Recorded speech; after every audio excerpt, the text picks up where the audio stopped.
Hello, नमस्कार। कैसे हो आप सब लोग? मैं उम्मीद करता हूँ आप सब अच्छे होंगे।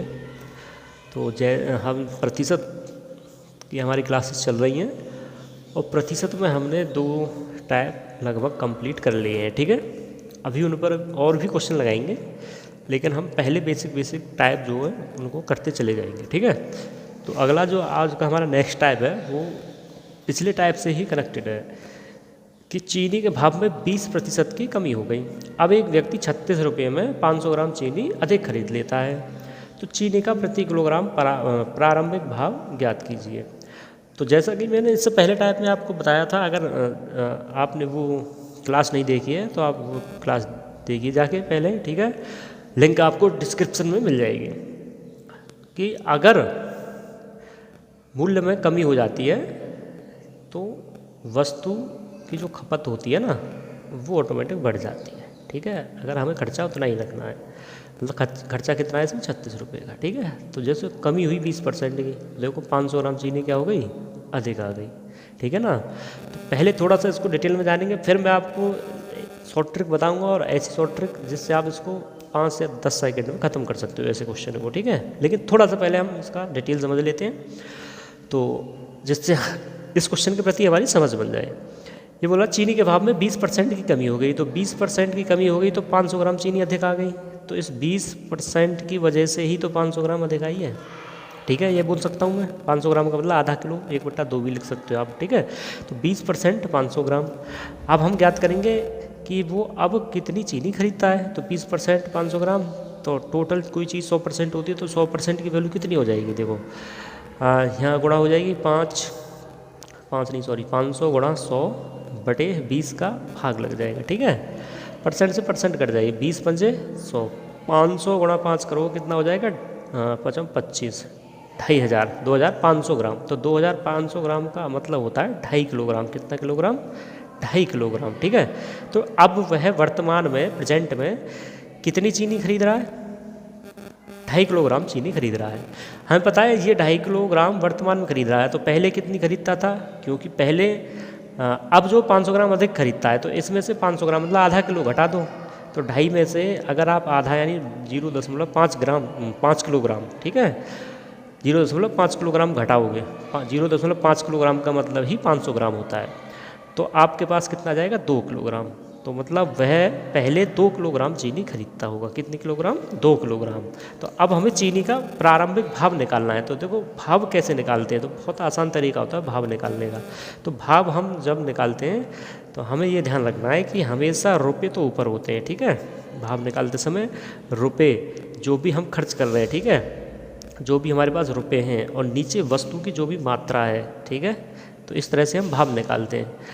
तो कितने रुपए खर्च करता है वो, 36 रुपये। कितने रुपए खर्च करता है वो, 36 रुपये खर्च करता है। देखो क्वेश्चन में वो 36 रुपये खर्च कर रहा है। ठीक है, अच्छा 36 रुपये खर्च करता है और कितनी चीनी खरीदता होगा पहले, 2 किलोग्राम। तो 36 रुपये में 2 किलोग्राम, तो 36/2, यानी जो पहले का जो भाव था वो कितना आ जाएगा, 18। तो पहले जो चीनी की कीमत थी वो 18 रुपये प्रति किलोग्राम थी। ये हमारा क्या हो जाएगा, आंसर हो जाएगा। ठीक है, 18 रुपये प्रति किलोग्राम। ठीक, तो ये चीनी का प्रारंभिक भाव हो जाएगा। तो ये इसका थोड़ा सा डिटेल था, ये बिल्कुल डिटेल भी नहीं है, क्योंकि अगर बिल्कुल डिटेल बनाएंगे तो इसको हम एक्स मान के बनाएंगे। ठीक है, अब मैं इसको आपको शॉर्ट ट्रिक में समझाता हूँ, और शॉर्ट ट्रिक में ये क्वेश्चन 5 से 10 सेकंड में ख़त्म हो जाता है, अगर आपकी कैलकुलेशन बहुत ज़्यादा अच्छी है। ठीक है, मतलब बहुत ज़्यादा भी नहीं, ठीक ठाक होनी चाहिए बस। तो देखो इसकी जो ट्रिक है ध्यान से समझना। पहले ट्रिक मैं यहाँ पे लिख देता हूँ। जो ट्रिक होती है इस क्वेश्चन की, हम कैसे बनाते हैं इस क्वेश्चन को, कि अगर हमें प्रारंभिक भाव निकालना है, कौन सा भाव निकालना है, प्रारंभिक भाव। ठीक है, पहले वाला।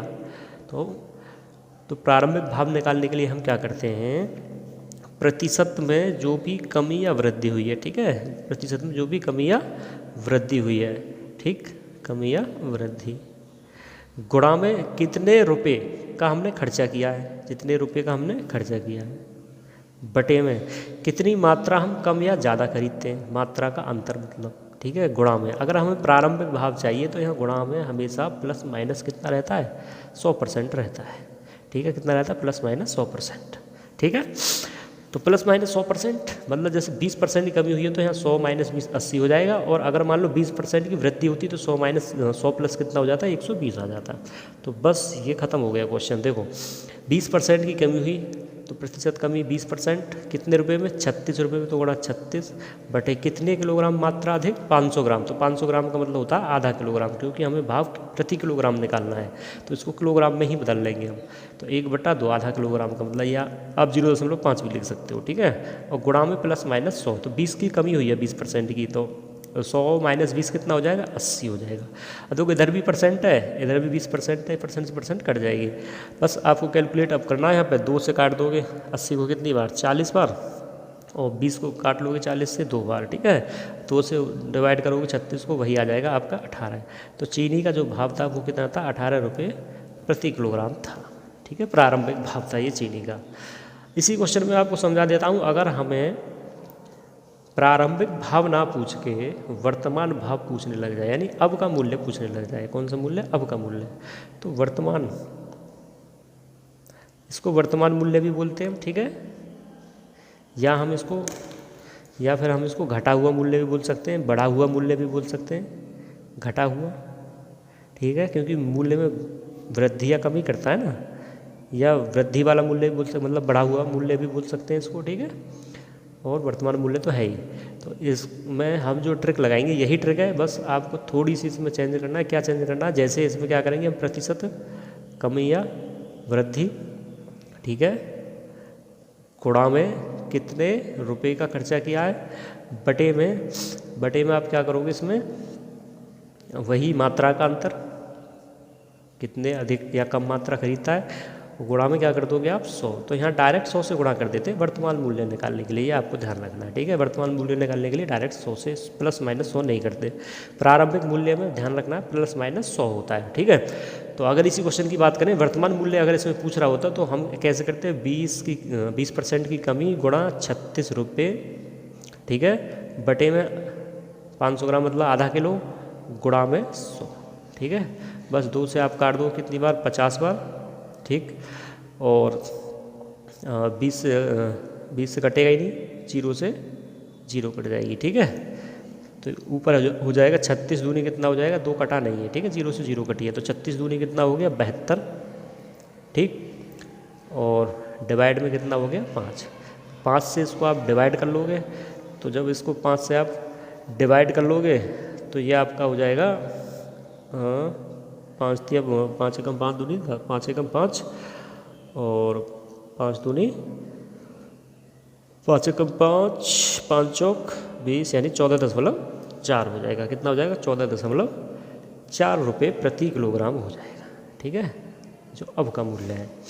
तो अब का मूल्य हम यहाँ से भी निकाल सकते थे, 18 में क्या कर देते, 20% कम कर देते। 18 का 20% कितना हो जाएगा, 18 का 20% हो जाएगा 3.6, 3.6 इसमें से घटाओगे तो आपके पास यही आ जाएगा, ठीक है।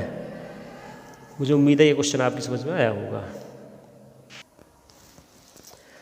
तो आइए 2 क्वेश्चन और ऐसे ही हैं बिल्कुल, इनको और बनाते हैं, ठीक है। कि अंडों के मूल्य में 50% की वृद्धि होने से 24 रुपये में 4 अंडे कम मिलते हैं, तो प्रति दर्जन अंडों का वर्तमान भाव ज्ञात करें। तो इसमें देखो हमें वर्तमान भाव निकालना है, तो वर्तमान भाव निकालने के लिए हम क्या करते हैं, वर्तमान भाव निकालने के लिए हम क्या करेंगे कि 50% की वृद्धि हुई है, तो 50 गुणा कितने रुपए में, 24 रुपये में, 24 बटे में क्या करेंगे, 4 अंडे कम मिलते हैं, गुणा 4, गुणा में वर्तमान भाव निकालने के लिए डायरेक्ट यहाँ किससे गुणा कर देते हैं, 100 से गुणा कर देते हैं, ठीक है। तो ये आपको याद रखना है। अब हमें ये चीज़ भी देखनी है कि यहाँ 4 अंडे कम मिलते हैं, तो ये मतलब यहाँ अंडों की कोई यूनिट नहीं दी हुई है, ठीक है। मतलब ना तो ये बोला है कि अंडे प्रति दर्जन 4 दर्जन अंडे कम मिलते हैं, ये बोल दिया केवल 4 अंडे कम मिलते हैं। यानी अब जो भी मूल्य निकल के आएगा वो एक ही अंडे का मूल्य निकल के आएगा, ठीक है। तो 50 से काटोगे 100 को आप 2 बार, और 4 दूनी कितना हो गया, 8, 8 तिया कितना हो गया, 24, ठीक है। तो यहाँ से आ गया कि एक अंडा कितने रुपए का है, 3 रुपये का है। एक अंडा कितने रुपए का है, 3 रुपये का हो गया, ठीक है। उसने पूछा है प्रति दर्जन में, तो हमें पता है एक अंडा 3 रुपये का, तो एक दर्जन में कितने अंडे होंगे, 12, तो 12 अंडे कितने रुपए के हो गए, तो 12 गुणा 3 यानी 36 रुपये के। तो अंडों का जो मूल्य है वो 36 रुपये प्रति दर्जन हो जाएगा। ठीक है, 36 रुपये प्रति दर्जन। ठीक है, तो ये आपका क्या हो जाएगा, इस क्वेश्चन का आंसर हो जाएगा। ठीक है, तो ऐसा ही एक क्वेश्चन और है, इसको बनाते हैं कि गेहूं के मूल्य में 20% की कमी होने से ललिता 320 रुपये में 5 किलोग्राम गेहूं अधिक खरीद सकती है, तो गेहूं का आरंभिक मूल्य प्रति किलोग्राम कितना था। तो इसमें हमें कौन सा मूल्य निकालना है, आरंभिक मूल्य निकालना है। तो आरंभिक मूल्य निकालने के लिए हम क्या करेंगे कि 20% की कमी है, 20 गुणा कितने रुपये में, 320 रुपये में, डिवाइड बाई कितना, मात्रा का अंतर कितना, 5 किलोग्राम। अब देखो यहाँ यूनिट दी हुई है तो किलोग्राम, तो जो भी रेट निकल के आएगा वो किलोग्राम में ही निकल के आएगा, गुणा। अब हमें आरंभिक भाव निकालना है, तो आरंभिक भाव क्या करते हैं, प्लस माइनस 100 करते हैं, ये हमें ध्यान रखना है। ठीक है, प्लस माइनस क्या करते हैं, 100 करते हैं। तो अब यहाँ पे हमें पता है कमी हुई है, तो कमी हुई है कितने की, 20 की, तो 20 की कमी हुई तो कितना आ जाएगा इधर, 80 हो जाएगा। ठीक है, बस आप इसको कैलकुलेट करना है, 20 चौक 80। ठीक है, ये नीचे 4 पंजे 20 हो जाएगा, और 20 से इसको डिवाइड करोगे 320 को कितना आ जाएगा, 16 आ जाएगा।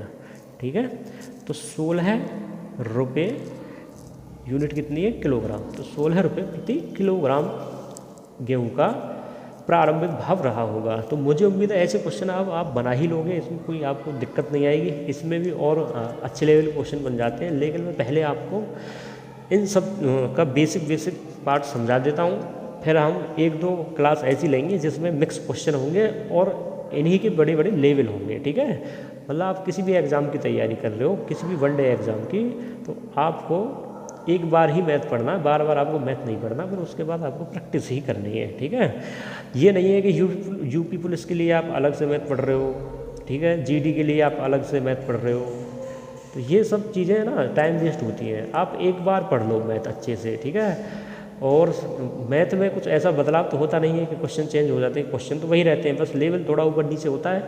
तो बहुत प्यारे प्यारे क्वेश्चन आपके लिए, जो क्वेश्चन हमने कल करे थे, कल वाली वीडियो में, उसी कॉन्सेप्ट पे आधारित ये क्वेश्चन है। ठीक है, क्वेश्चन है कि चावल के मूल्य में 25% की वृद्धि होने के कारण एक परिवार अपनी खपत घटा देता है, जिससे खर्च क्या रहता है, उसका स्थिर रहता है। ठीक है, तो खर्च क्या रहता है, स्थिर रहता है। यदि परिवार की प्रारंभिक खपत 75 किलोग्राम चावल थी, वर्तमान खपत ज्ञात करें। ठीक है, यानी खर्च क्या है, स्थिर है, अपरिवर्तित है। तो मैंने कल ही बताया था, अगर खर्च क्या होता है, कांस्टेंट होता है। खर्च क्या होता है, कांस्टेंट होता है। खर्च कांस्टेंट अगर आपका है, मतलब स्थिर है, अपरिवर्तित है, तो क्या हो जाता है, जो अनुपात मूल्य का होता है उसका इनवर्स प्रोपोर्शनल, यानी व्युत्क्रमानुपाती किसका अनुपात हो जाता है, खपत का। ठीक है, यानी मूल्य बढ़ता है तो खपत घट जाती है, और खपत बढ़ती है तो मूल्य को घटना पड़ेगा। ठीक है, ये कंडीशन मैंने कल भी आपको बताई थी। ठीक है, तो पहले हम इस क्वेश्चन को रेशियो से बनाएंगे बहुत आसान तरीके से, कि मूल्य 25% बढ़ गया, चावल का मूल्य है, तो मूल्य का जो अनुपात हो जाएगा, मूल्य का जो अनुपात हो जाएगा, तो 25% बढ़ने का मतलब, पहले मान लो 100 था, तो मूल्य कितना हो गया, 125। तो यहाँ से काटोगे 25 चौका 100, 25 बचे 125, तो 4:5 हो गया। ठीक है, तो खपत का अनुपात कितना हो जाएगा, उल्टा हो जाता है, 5:4 हो जाता है। ठीक है, खपत का अनुपात कितना हो गया, उल्टा, मूल्य का अनुपात 4:5, तो खपत का अनुपात 5:4 हो जाएगा। ठीक है, तो ये तो था प्रारंभिक पहले वाला, और ये था वर्तमान अब का। तो ऐसे ही खपत, प्रारंभिक खपत 5 है और अब की खपत कितनी है, 4 यूनिट है। तो उसने एक खपत हमें बता रखी है, कौन सी, प्रारंभिक खपत कितनी दे रखी है, 75 किलोग्राम चावल। ठीक है, तो यहाँ प्रारंभिक खपत कितनी, 5, तो 5 की वैल्यू कितने के बराबर होगी, 75 के बराबर होगी। ठीक है, 5 की वैल्यू कितने के बराबर, 75। ठीक है, 75 किलोग्राम। तो 1 की वैल्यू निकालोगे, 5 से डिवाइड करोगे, 15 आ जाएगा। समझो 5 किलो चावल 75 के, ऐसे समझो। ठीक है, 1 किलो चावल 15 रुपये के हो गए, यानी 5 की वैल्यू 75 है, तो ये इसका 15 गुना हो गया। ठीक है, तो ये भी कितना गुना हो जाएगा, 15, तो 15 गुणा 4 कितना हो जाएगा, 60। तो ये हमारी वर्तमान खपत आ जाएगी 60 किलोग्राम। कितना आ जाएगा, 60 किलोग्राम। ठीक है, तो यानी वर्तमान में परिवार कितने किलोग्राम चावल की खपत करता है, 60 किलोग्राम चावल की खपत करता है। पहले कितने की करता था, 75 की, तो खपत क्या हो गई, घट गई। ठीक है, तो मुझे उम्मीद है ये क्वेश्चन आपकी समझ में आया होगा। तो रेशियो से हम इस क्वेश्चन को इस तरह से बहुत आसानी से बना सकते हैं। इसका एक और मेथड होता है, वो भी मैंने कल आपको बताया था कि जो टोटल खर्चा होता है वो क्या किसके बराबर होता है, मूल्य गुणा खपत के बराबर होता है। तो मूल्य कितना बढ़ा भाई 25%, यानी 100 से कितना हो गया 125, ठीक है, गुणा ये तो होगा मूल्य। अब गुणा खपत, खपत पहली कितनी दे रखी है 75, तो हमने बताया था पहले वाले को हमेशा नीचे रखते हैं, ठीक है। तो अब की निकालनी, तो अब की कितनी मान लेंगे x किलोग्राम। मूल्य गुणा खपत बराबर क्या होता है खर्चा, खर्चा पहले भी 100 था और आज भी कितना है 100, क्योंकि स्थिर है। खर्चा पहले भी 100% था, आज भी 100% है, ठीक है। तो देखो 100 से 100 कट गया, यहाँ से जब आप इसको कैलकुलेट करोगे तो 25 पंजे 125, 25 चौका 100, ठीक है। 5 से काट दोगे 15 बार, 15 गुणा 4 कितना हो गया 60। तो x बराबर कितना हो गया, तो x बराबर हो जाएगा आपका कितना, इधर गुणा कर दोगे आप तो x बराबर हो जाएगा आपको 15 चौका 60, ठीक है। एक हो गया इधर, एक की गुणा करोगे तो कोई फर्क नहीं पड़ेगा। तो ये 60 किलोग्राम है, x की वैल्यू कितनी आ गई 60 किलोग्राम। तो इस तरह से भी हम इस क्वेश्चन को बना सकते हैं, ठीक है। तो दोनों मेथड मैंने आपको बता दिए हैं, मेथड और भी बहुत सारे होते हैं, लेकिन ये दो मेथड बहुत सफिशियंट है ऐसे क्वेश्चन के लिए, बहुत काम के हैं दोनों के दोनों, और बहुत आसान है दोनों के दोनों मेथड, ठीक है। मैंने ये मेथड आपको इस वजह से बताया है ताकि अगर मान लो ऐसा क्वेश्चन में बोल दिया जाए कि खर्च स्थिर नहीं है, मतलब अपरिवर्तित नहीं है, तो यदि खर्च अपरिवर्तित नहीं होगा तो पर रेशियो वाला तरीका हम नहीं लगा सकते, फिर हम इस तरीके से जा सकते हैं। मान लो बोल देता खर्च 10% बढ़ जाता है तो 100 से कितना हो जाता है फिर 110, तो ऊपर 110 लिख देते हैं। या खर्च भी 20% घट जाता है तो नीचे 100, ऊपर कितना आ जाता है फिर 80, तो फिर ये तरीका ही हमारे काम आता है, ठीक है। तो हमें सभी तरीके से क्वेश्चन को समझना पड़ेगा और हर एक तरीके का हमें काम करना पड़ेगा, ठीक है, अगर हमें कंपटीशन में फाइट करना है, ठीक है। तो मुझे उम्मीद है ये क्वेश्चन आपकी समझ में आया होगा। अब आप इस क्वेश्चन को फटाफट से बना दोगे। ये क्वेश्चन क्या है कि तेल का मूल्य कितना कम हो गया, 30% कम हो गया, ठीक है। तेल का मूल्य कितना कम हो गया, 30% कम हो गया। परिवार अपनी खपत इसलिए बढ़ा देता है कि उसका खर्च क्या रहे, अपरिवर्तित रहे, ठीक है। तो यदि वर्तमान में तेल का की जो खपत है कितने लीटर है, 9 लीटर है, तो प्रारंभिक खपत हमसे पूछ रहा है, तो भाई खर्च क्या है अपरिवर्तित है, तो रेशियो वाला तरीका हम लगा देंगे, वही आसान रहेगा इसके लिए, ठीक है। तो मूल्य का जो अनुपात हो जाएगा कितना हो जाएगा 30% बढ़ गया, यानी 100 से कितना हो गया 130 हो गया। मूल्य का अनुपात बनाओगे 0 से 0 कट जाएगी, कितना हो जाएगा 10:13, ये मूल्य का अनुपात हो जाएगा। तो खपत का अनुपात कितना हो जाएगा हमारा, खपत का अनुपात हो जाएगा 13:10। तो ये पहली खपत, ये अब की खपत, ठीक है। तो ये पहली खपत, ये अब की, हमें कौन सी खपत दे रखी है पहली या अब की, तो वर्तमान दे रखी है वर्तमान में। तो वर्तमान खपत कितनी है 9, तो यहाँ वर्तमान कितनी आ गई 10, यानी 10 की वैल्यू कितने के बराबर हो गई 9 के बराबर हो गई, ठीक है। 10 से आप 9 में डिवाइड करोगे तो 0 दशमलव कितना आ जाएगा 9 आ जाएगा, ठीक है। तो 10 की वैल्यू 9 के बराबर हो गई, यानी 1 की वैल्यू कितनी आ गई 0.9 हो गई। तो 13 की वैल्यू कितनी हो जाएगी, 13 गुणा 0.9 कर दोगे तो 13 गुणा 9 कितना होगा 117, ठीक है। और दशमलव है इधर, तो इधर एक संख्या छोड़ो दशमलव लगा देंगे, यानी 11.7 लीटर उस परिवार की क्या है खपत है, उसने इतनी खपत अपनी बढ़ा दी, ठीक है। पहले 9 थी, अब कितनी कर दी 11.7 लीटर कर दी। हमसे ये भी पूछ सकता है खपत कितनी बढ़ी, तो 9 से 9.5 से हो गई 11.7, मतलब 11.7 में से 9 घटाओगे तो आ जाएगा 2.7 लीटर उसकी खपत बढ़ गई, ठीक है। ये कैलकुलेशन अगर आपकी समझ में नहीं हो तो मैंने ऐसे किया है कि यहाँ पे हमने देखा यहाँ रेशियो में कितना 10 है, 10 की वैल्यू 9 हो गई, तो 1 की वैल्यू कितनी होगी 9/10 हो गई, और हमें कितने की वैल्यू निकालनी है 13 की वैल्यू निकालनी, तो 13 की वैल्यू कितनी हो जाएगी 9/10 गुणा में 13, तो 13 गुणा 9 117 में 10 से भाग लगाओगे तो 11.7 लीटर आ जाएगा, ठीक है। तो मुझे उम्मीद है ये क्वेश्चन अब आपके समझ में आ गए होंगे। तो ऐसे क्वेश्चन अब आप बना सकते हो, आसानी से बना सकते हो, इसमें कोई दिक्कत वाली बात नहीं है, ठीक है। और इस तरह से आप हमारी क्लास वीडियो को शेयर भी करते रहें साथ के साथ, ताकि और जो कैंडिडेट है उनको भी इसका लाभ मिलता रहे, ठीक है। आज के लिए इतना ही, जय हिंद।